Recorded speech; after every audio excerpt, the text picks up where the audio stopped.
Hey friendo, Steve here. Welcome back to Wrestle Juice. So I decided to change things up a little bit. I had a new idea for a show called Good Idea, Bad Idea, where I take topics in pro wrestling suggested by y'all, and then I would tell you whether I thought it was a good idea or a bad idea. I wouldn't try to waffle in between. Now, there are two inspirations for this. Number one, I saw Mr. Santi's app do a series of video called Overrated, Underrated. And I was like, oh, that's kind of a cool idea, but I don't want to rip him off, so I'll leave that to him. And then I saw on Reddit, there was somebody posted a picture of Jade and Bianca getting those tag titles back, and they said, was this a good idea or bad idea? I was like, there you go. There you go. I'll do that.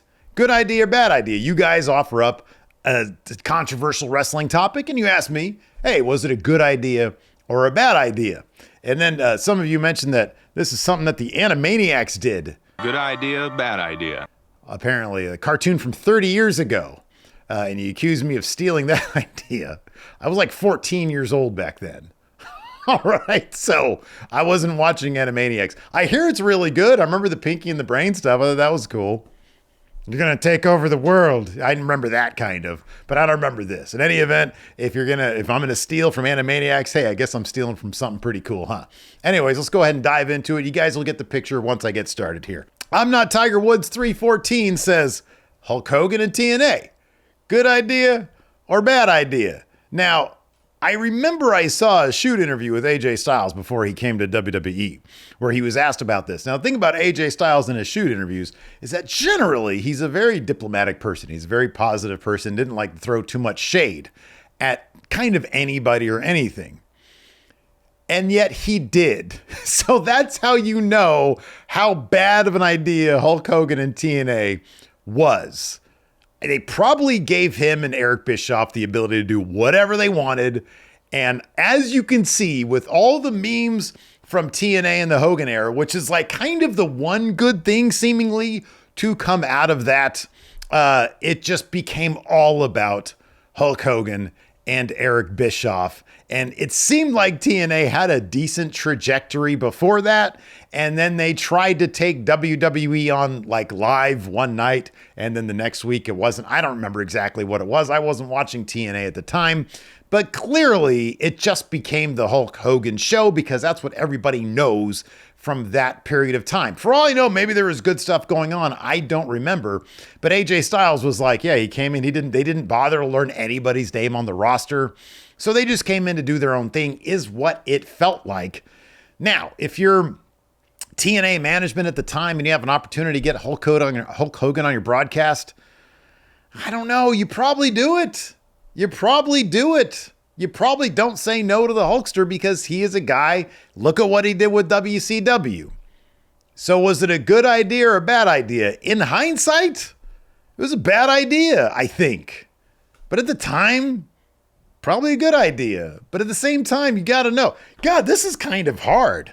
I'm going to say bad idea. Mamal Spur says Lesnar breaking Undertaker's streak. Oh, God, I gotta say good idea. I'm not a Brock Lesnar guy. I'm not a Brock Lesnar fan, and really has nothing to do with the stuff that came out fairly recently about him. There was a period of time when I was like, oh yeah, Brock Lesnar, big monster guy, that's cool, whatever.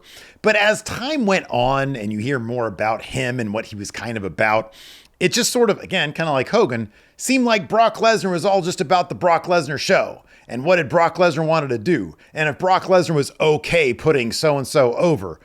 There were some really good matches Brock Lesnar had, usually with the smaller dudes like Daniel Bryan, Rey Mysterio had a killer match with him. He's had good matches.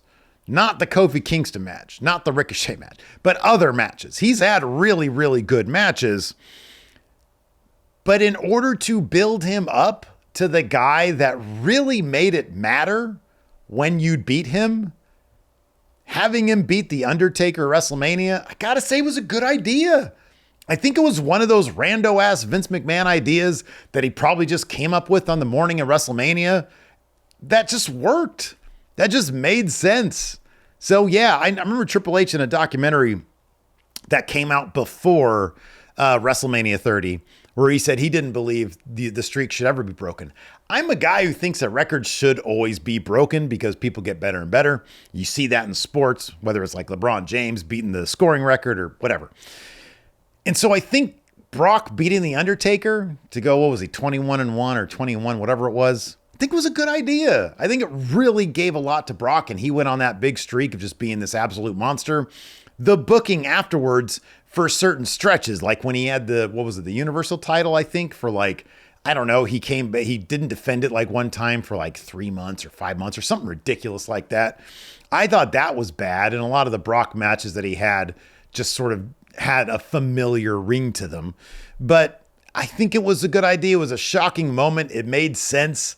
I think it kind of did more to maximize what the streak meant than if anybody else beat The Undertaker. Like maybe they could have waited until 33 and had Roman beat Undertaker, but I don't really know if that would have helped the cause with Roman because his creative was always just sort of bad. So I think it was a good idea.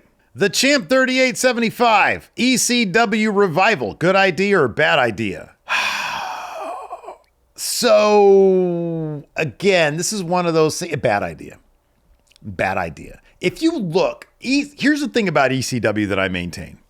ECW was never, ever, ever going to reach past the ceiling that they hit in like 96, 97, around there.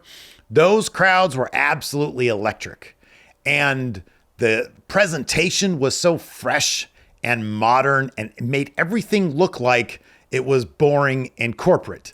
That's why the Attitude Era, that's why Vince, ran with the Attitude Era, that style of presentation, because it was dirtier, it was grungier, it felt like the 1990s, as opposed to what he was doing up in the New Generation 90s, where it just felt flat and boring.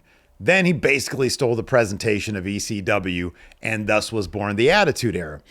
ECW had the characters, it had the moments, it had, in certain cases, the matches, it had the energy of the crowd.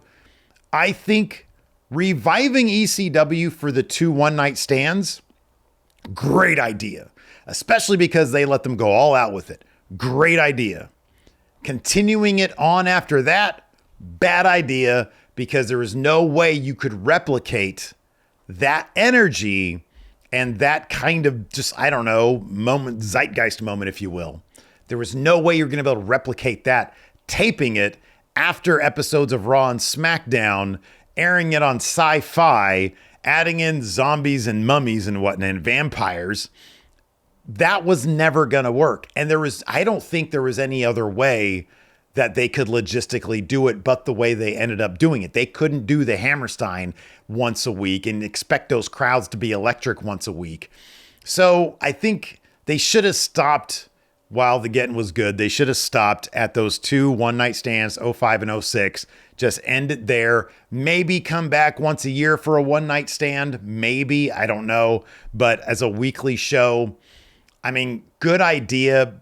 But if they really thought it through and understood what made ECW, bad idea. Callum Kelly asks, all WWE B-level pay-per-views should be international. Good idea or bad idea? Kind of feel like that's a good idea, to be honest with you.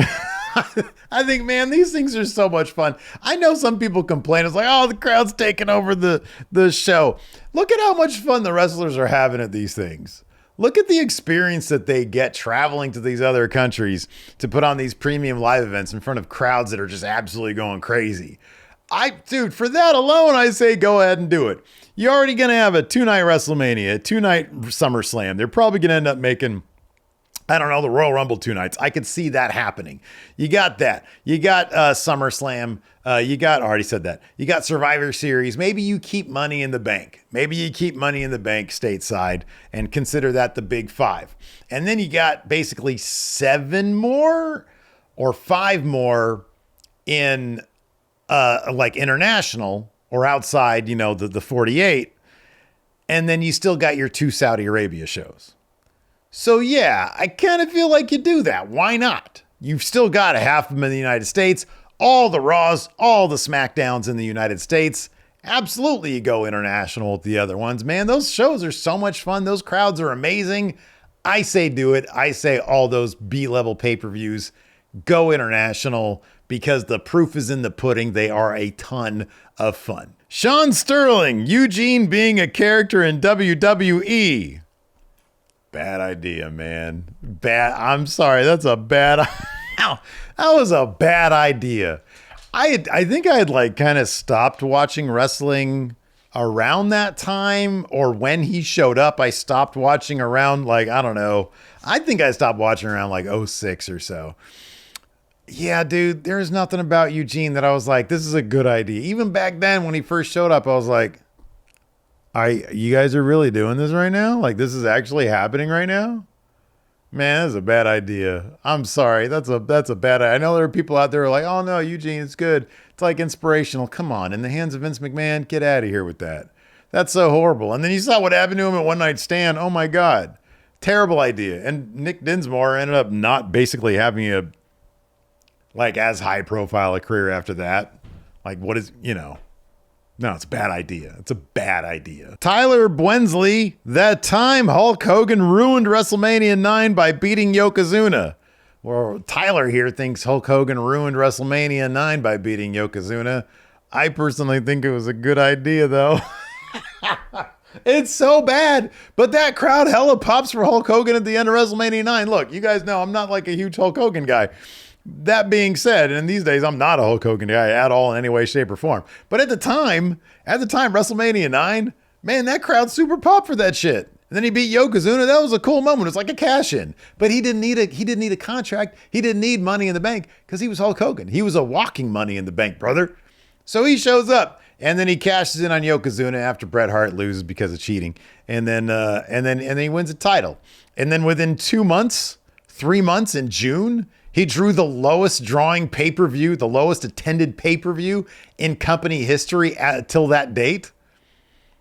And then Bret got the title eventually. He got his win over Yokozuna eventually anyways. But I don't know. If I'm Vince McMahon, I'm like, screw it. Hogan's still a big draw. Look at him.